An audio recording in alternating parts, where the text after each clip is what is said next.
Hello, this is Ara. Welcome to my channel. So I've been here in the UK since 2017 and this is to give you guys a glimpse of how I live day to day here. Hope you enjoy watching.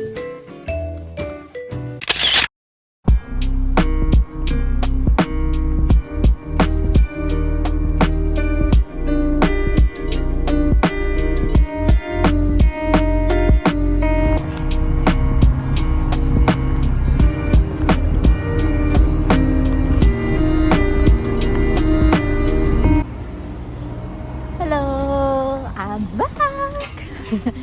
So it's Tuesday after work.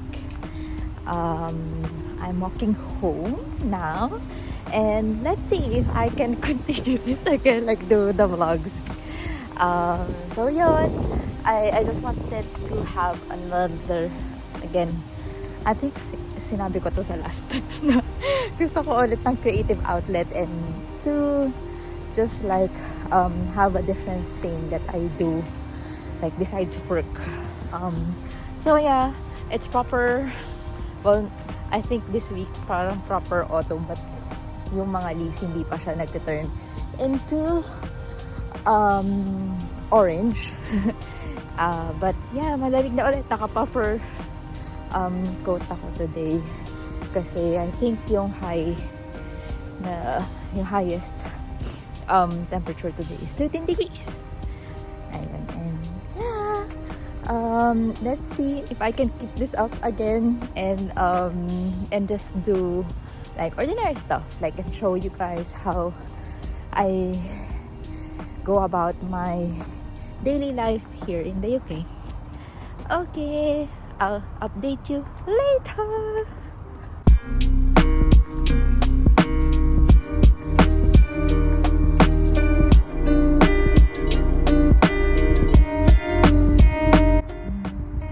Parang natutulog yung mga swan. First time ko sila makita na ganitong mode.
Yeah, so we just got ready for the gym.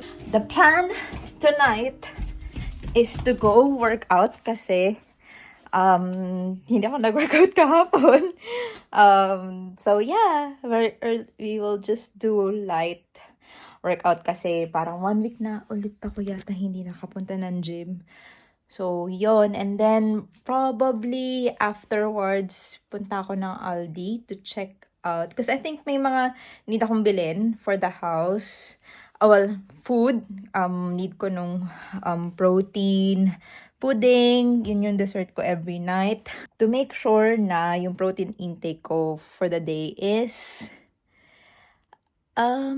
enough. So, yun. And then, we'll just browse around Aldi. Let's see kung anong meron sila.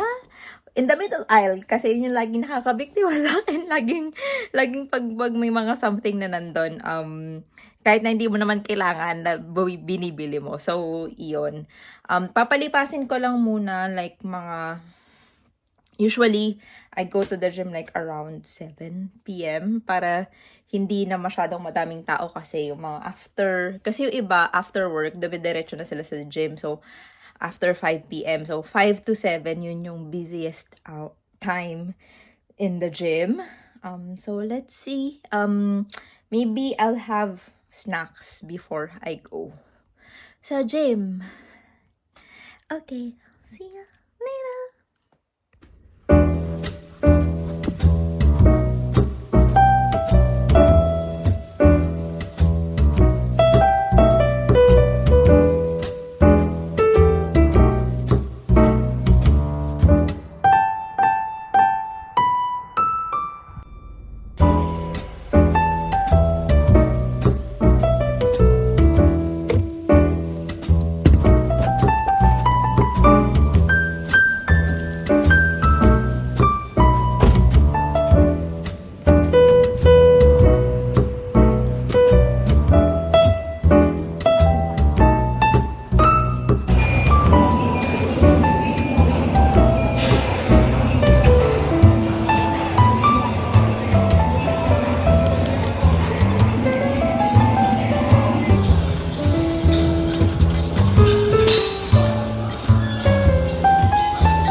So we're done with the gym.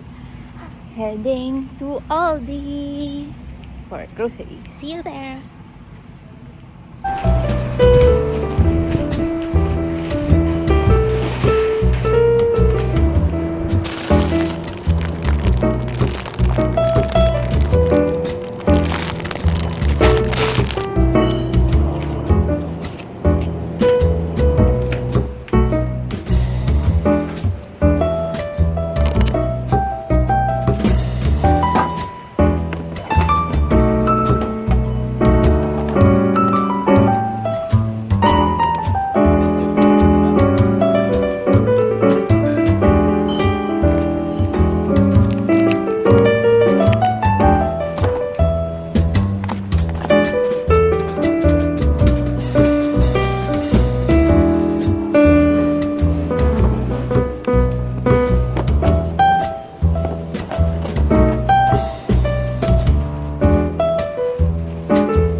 So, we're back home from the gym and from shopping. So, papakita ko lang kung ano yung mga binili ko from Aldi.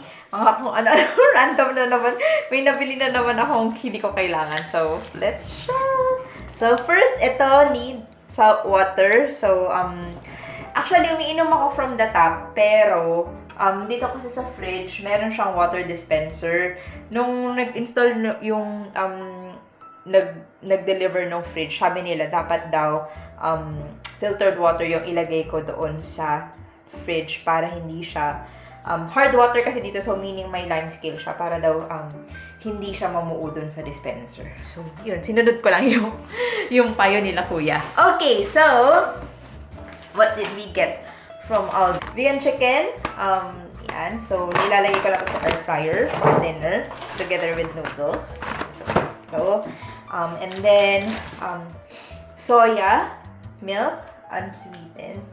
So, 50p lang yan. So, this for the stir-fry noodles as well. Basic din yan.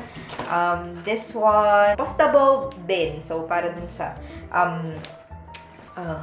food waste dito sa UK. So, iba kasi yung plastic na ginagamit nila. So, ito, dishwasher cleaner.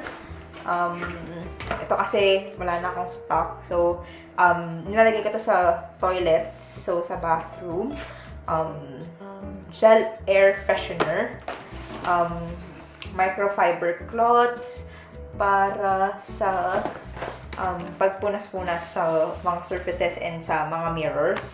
And then, ito yung dahilan talaga na pinunta ko dun kasi wala na ako. So, protein pudding. So, ito yung kinakain ko every dinner. After dinner, yan yung ginagawa kong dessert. And then, meron din akong mga plug-ins na pabango sa bahay. So, makikita nyo, marami akong mga, gusto ko kasi, smelling fresh yung house. So, ito, bumili lang ako ng refill para do sa mga plug-ins. So, linen and free siya. And then, fresh sweet pea yung scent niya. Going to the mga hindi ko kailangan. So, bumili ko ng, actually cake tin to, pero pwede ko siyang gawing lalagyan lang ng kung ano-ano. So, meron pa akong space para, ayun. So, lalagyan lang siya ng mga kung ano-anong stuff. And then, kasi October na today, October 1, balak na, actually meron ng mga random na decorations ito sa bahay for Halloween.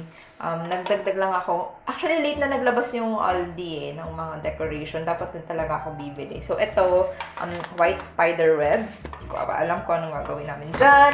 And then, caution tapes. So, sabi reusable daw siya. So, yan yung Hindi ko alam kung lalagyan na namin to or pwede ko naman siyang i-save for next year. Okay, so yun lang. I'm going to go shower and then, oh no, nabutas yung isa. So, ito na yung kakainin ko later. And then, I'm gonna have dinner. So, papakita ko sa inyo yung kung ano yung dinner ko today. So, yan. That's it.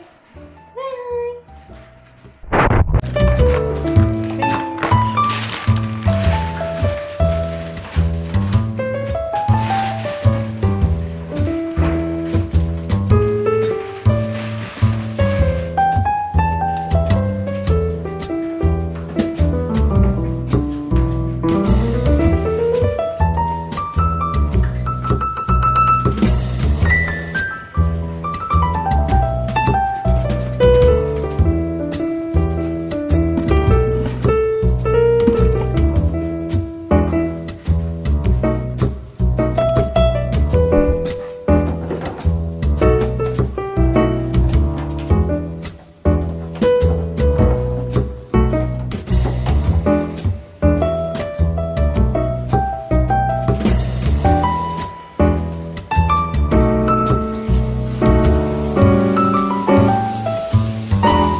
So we're done with the shower time to have dinner.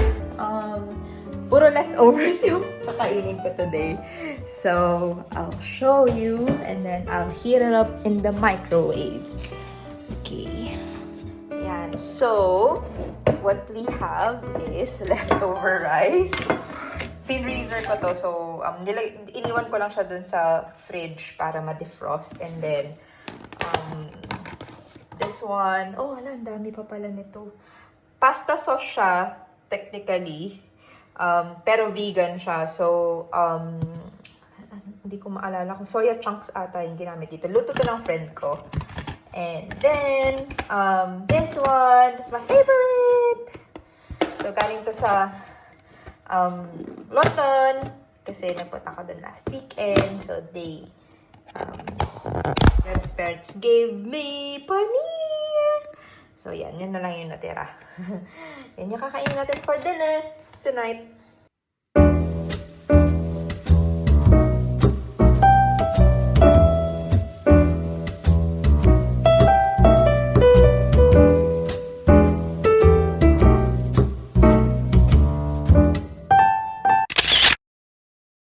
Hello guys, good morning. So, mag-ready lang tayo for work.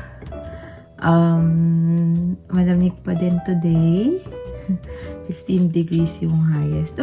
Actually, hindi naman siya masyadong okay lang.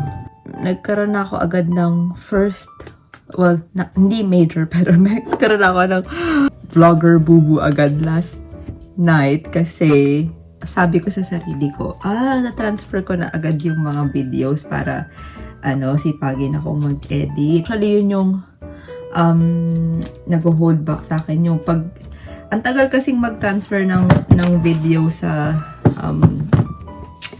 sa laptop para i-edit. So, sabi ko, gawin ko na lang siya every night. Ita-transfer ko na siya. So, tinatransfer ko na yung ibang mga video. Nireview ko yung mga na-transfer ko na video. Nilagay ko sa hard drive. Sabi ko, ba't parang wala yung iba? So, nung chinek ko, na-delete ko na yung original footage dun sa camera. So, ayun, may mga nawalang clips yesterday. Agad, buti na lang hindi siya ganun kadami. I think yung ano lang yata yun, yung pagdadrive ko papunta sa gym. Ayun. So, let's just get ready for work today and hopefully we have a productive day in the office.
So, tapos na yung workday on my way home. So, my plan for tonight is to go to the gym, do leg day today, and magluluto ako ng dinner kasi wala na akong food, and yung lulutuin ko, yung good for hanggang bukas na. Para hindi ako nagluluto every single day. So, yan. It's so malamig. It's so cold today. Or, hindi ko alam kung yung jacket ko. Manipis lang. Madi ako ng jacket kasi noon. Pero, mahangin kasi. Kaya, pag mahangin, parang nag-times 2 yung lamig.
Hello! So, we're on our way to the gym. I don't know if kita ko sa video kasi ang dilim na. It's already 7:09, 7:10 p.m. So we are going to the gym and do some exercise. See you there!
Okay guys, so we're done with the gym. Anong oras na? 8:22 p.m. Good leg workout today. So I'm really trying to like push and get back to the fitness kasi parang ilang weeks ba ako hindi nag-gym. 2 weeks ata. 2 weeks before this week. So, yun. Kailangan kong pumawi. Because, malapit na ang festive season. So, madami na namang mga kainan and stuff. Kaya, dapat ready tayo to. Para kung makakain tayo ng marami, dapat mag-workout tayo ng madami. So, yun. We're heading home now and we're gonna cook dinner.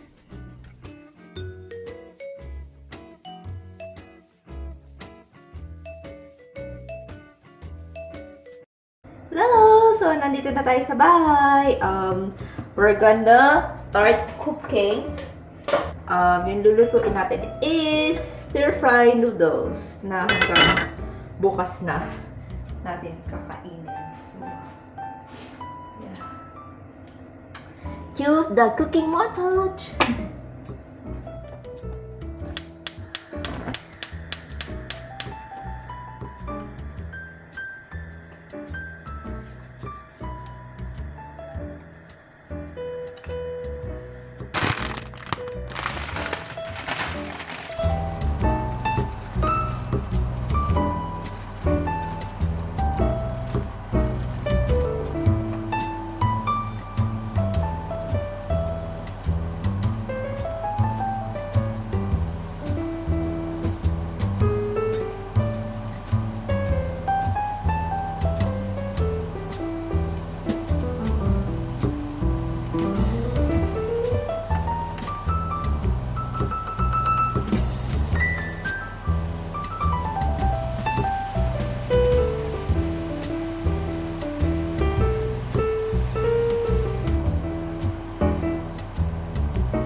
may binili lang akong stuff sa TK Maxx.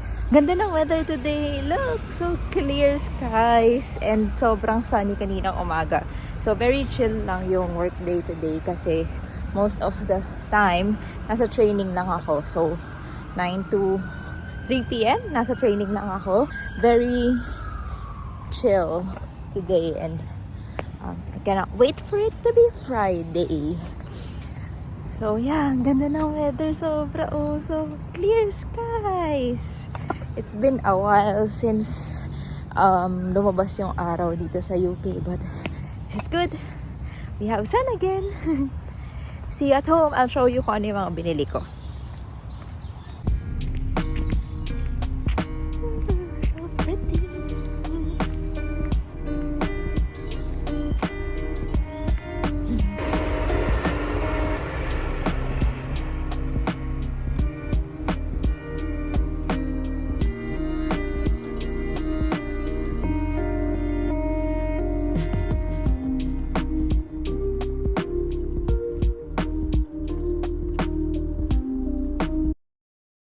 Hello guys! So we're home!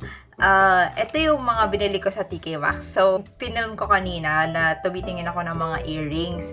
Backstory, bakit ako tumitingin ng earrings? Kasi nawala yung earrings ko na nilalagay. Tatlo kasi, actually dito dalawa yung butas ko. Like for ear piercings. And then this one, tatlo. So, nawala yung hoop dito sa isa. Kaya sabi ko, kailangan ko na bumili ulit ng bago. And, so yan, ito yung binili ko. Rachel Zoe na earrings. So, £12.99. Let's try and see how would it look. Sa earrings, sa ears natin. Nakasilo pa siya. So, maliit lang siya na ganyan. Sobrang liit. Ay, ito pala yung lens. Ayan. So, yeah. Actually, matagal ko nang gusto nitong maliit lang na cuff earrings. Ayan. So, ayan siya. Ayan, ang ganda. Gold yung binili ko. Although yung next is silver. Pero okay lang naman sa akin na mag-mix ng color ng jewelry. So, and the next one that I got is apat na dessert plates. Kasi wala kami dessert plates dito sa bahay. So, meron kaming bisita nung nakaraan and kakain kami ng cake. Kaso, mismatch yung mga platito namin. So, bumili lang ako nito. This is $2.99. So, bumili ko ng apat. For tonight, pipick upin ko lang si Devs from the train station. And we're just gonna chill. Very chill lang tonight. Skip tayo ng gym. It's rest day today. Bukas na lang ulit. So, yeah. Hindi ko alam kung i-end ko na ba yung vlog for this week. Kasi gagawin ko tong weekly vlog. Or maybe I'll just show like a montage of me driving to the train station. Or I don't know. Okay, if I don't see you, hope you take care. And goodbye. See you soon.